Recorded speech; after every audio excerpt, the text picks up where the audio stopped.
What if I told you that four very different sources, Edgar Cayce, Baba Vanga, Nostradamus, and even The Simpsons, each point to the same year, 2026, as a turning point for humanity? What connects volcanic pole shift warnings, cartoon predictions, and claims of alien contact? And more importantly, what role might you play in shaping the outcome?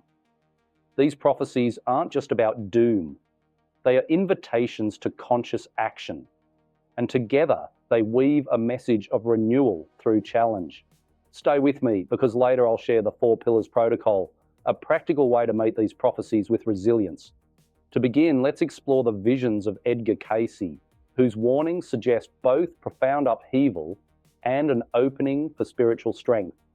Imagine waking up to reports that entire coastlines might need to be evacuated with only months to prepare. That kind of sweeping upheaval is at the heart of Edgar Cayce's vision for 2026, a prophecy that continues to stir debate and curiosity.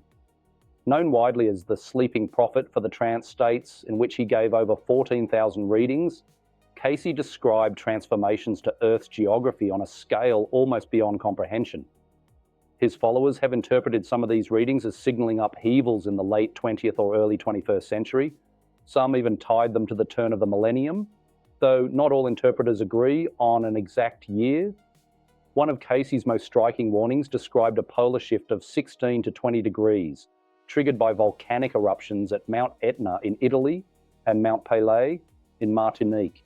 He portrayed this not merely as a geological event, but as part of a larger cleansing, echoing the idea that Earth reflects the state of humanity's collective spirit. In his framework, every destructive upheaval mirrored how we live, think, and treat one another. Cayce's visions extended to dramatic changes in the world's shorelines and land masses.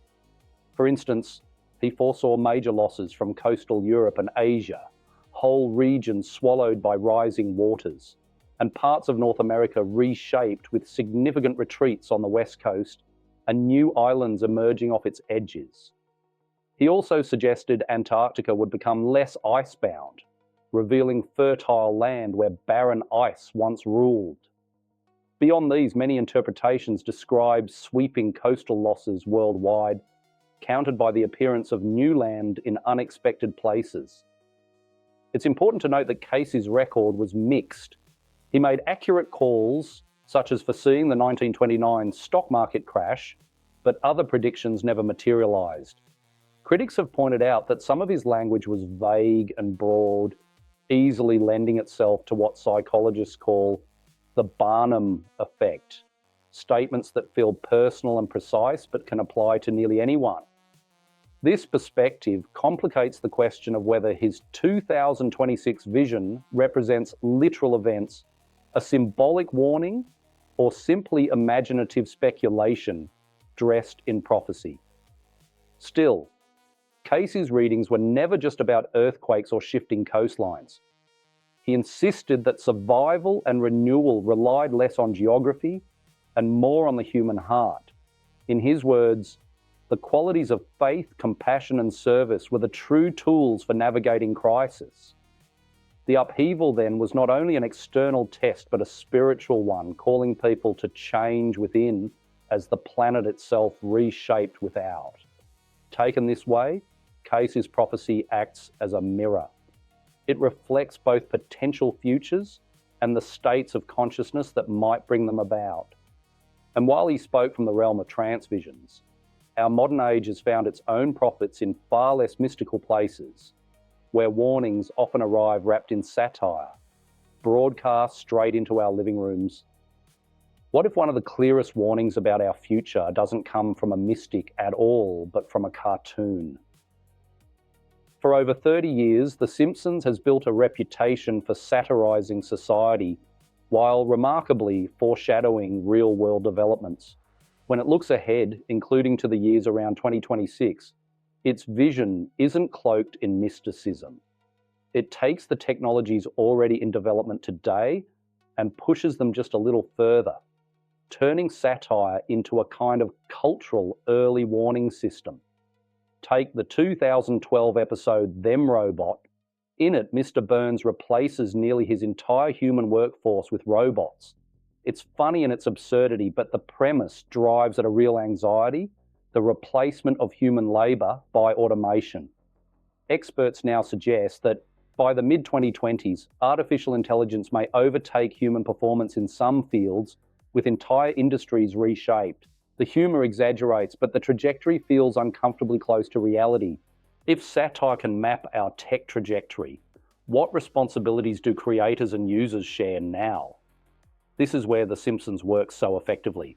Not by declaring prophecy, but by reframing real trends as comedic exaggerations, giving us space to question our choices.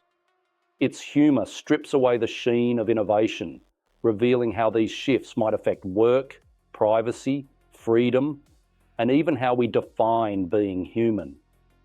The brilliance lies in the balance. Laughter lowers our guard, while the underlying message presses us to reflect.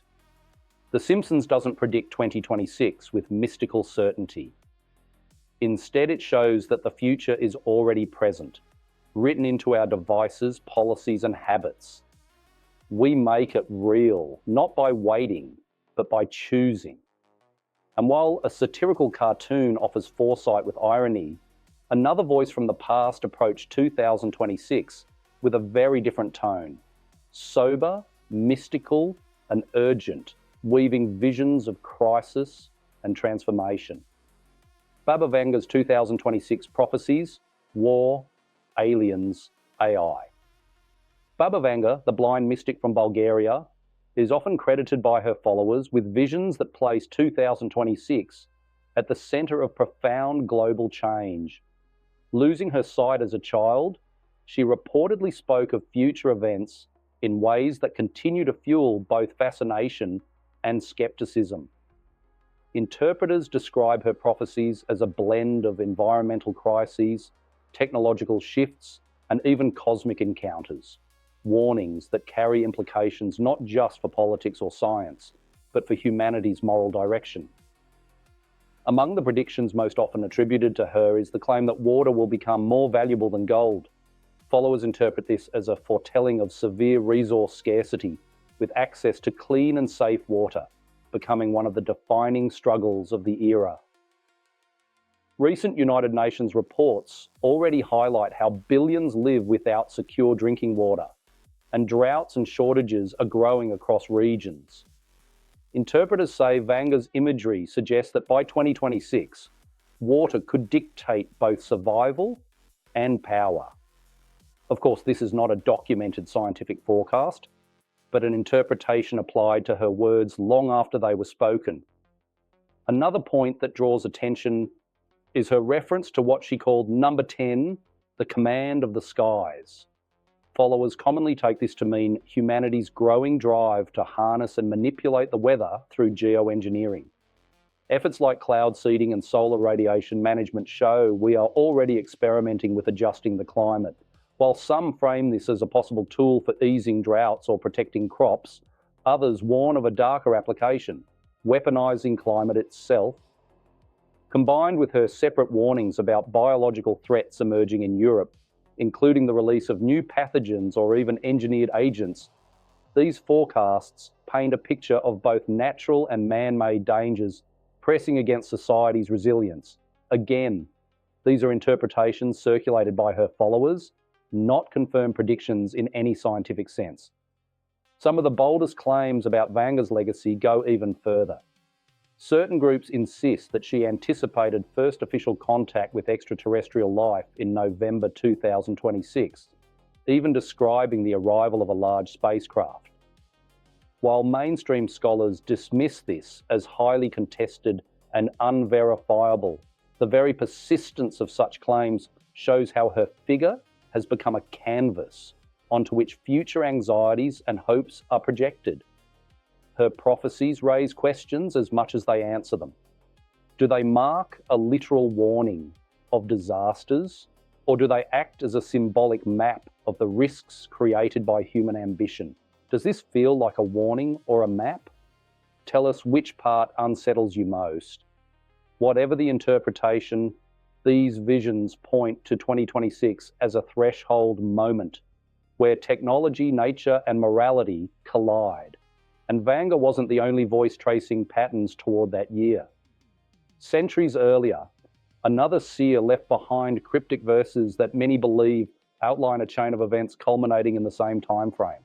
Nostradamus' 2026 predictions. Nostradamus' name often surfaces in discussions of turbulent times, and many interpreters place some of his quatrains within the context of 2026. It is important to acknowledge from the start that his verses are famously cryptic and never give exact dates. What we have are modern decodings, layers of interpretation that frame his imagery as a sequence of events culminating in systemic breakdown. Among the most discussed is a four-stage progression that followers say reveals how society might unravel. The first stage is what interpreters call the Great Debasement. In Century 8, Quatrain 28, he writes of copies of gold and silver inflated, dissipated by debt, and modern readers connect this to fiat currencies. The idea is that once money was no longer backed by tangible assets, debt expanded unchecked until trust collapsed. In this decoding, financial instability comes not from invasion or conquest, but from within the very structure of the economic system. The second stage is tied to the symbol of the great eagle, a recurring image in his writings. Decoders commonly identify this with the United States, whose national symbol reflects the eagle. They frame Nostradamus' verse as describing severe internal strain, not a literal civil war, but political, legal, and social fragmentation that erodes cohesion.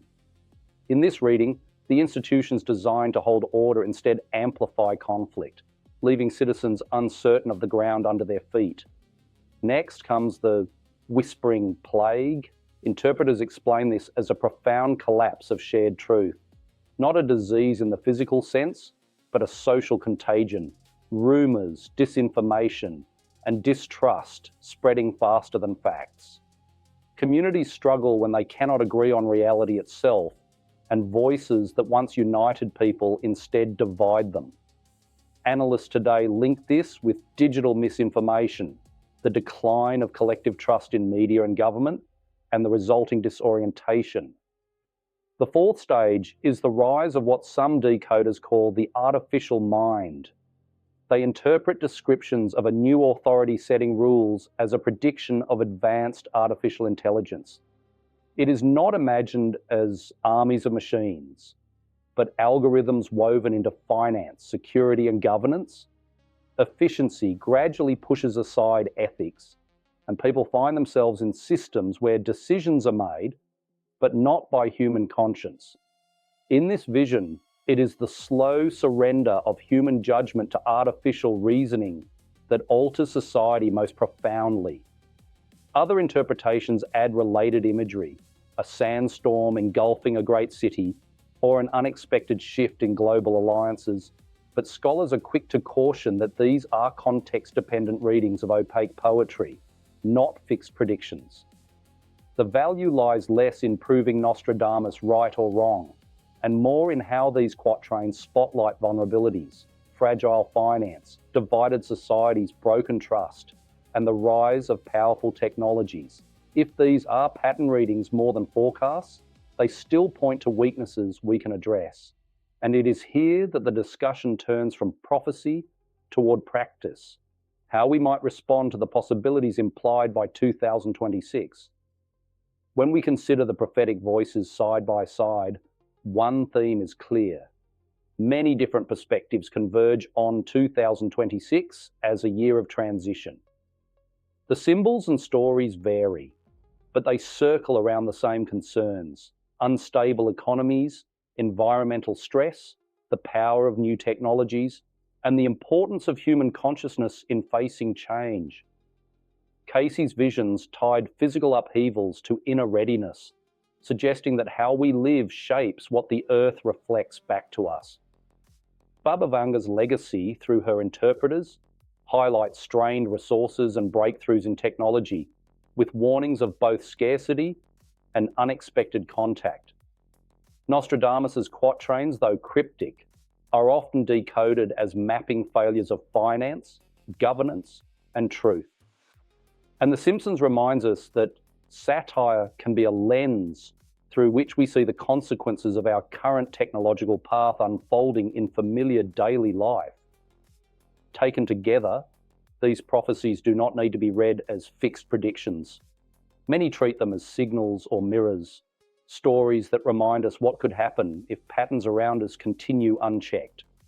Out of their combined message grows a framework often called the Four Pillars Protocol, a practical way to respond more consciously. The first pillar is to cultivate real value. This means shifting some of your energy away from fragile financial systems and into skills and capacities you control yourself.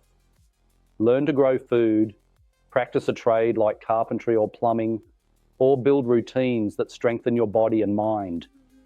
Even a small home garden or joining a local workshop is a concrete step that creates lasting resilience beyond currency.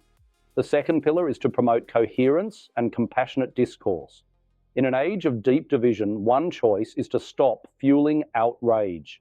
Try this simple practice. In your next tense conversation, ask a clarifying question before responding. Model non-judgmental listening. These small habits create calm spaces in which understanding can replace polarization. The third pillar is to become a trusted source of truth. Information is as powerful as any tool, and misinformation spreads fast. Before you share something with others, check it against two independent sources. Be the reliable person in your circle, the one who slows down, verifies, and then speaks. Acting as a trusted node in your own community strengthens the wider network of truth. The fourth pillar is to champion human consciousness. Machines mimic intelligence, but they cannot replace empathy, intuition, or creativity. Support human artists. Spend more time speaking face-to-face, take breaks in nature, or start a creative hobby. These choices remind us of what machines cannot give: uniquely human depth and connection. These are not lofty ideals, they are practical actions, lived out day by day, shaping how stable or fragile your future feels. Which pillar will you try this week? Leave a first small step in the comments. That act of choosing, however modest, prepares you for what lies ahead and sets the stage for an even deeper reflection on what prophecy really asks of us. These prophecies are not set destinies, but mirrors, showing us risks and possibilities. At their core, they are invitations to act, and the four pillars give us clear first steps to begin.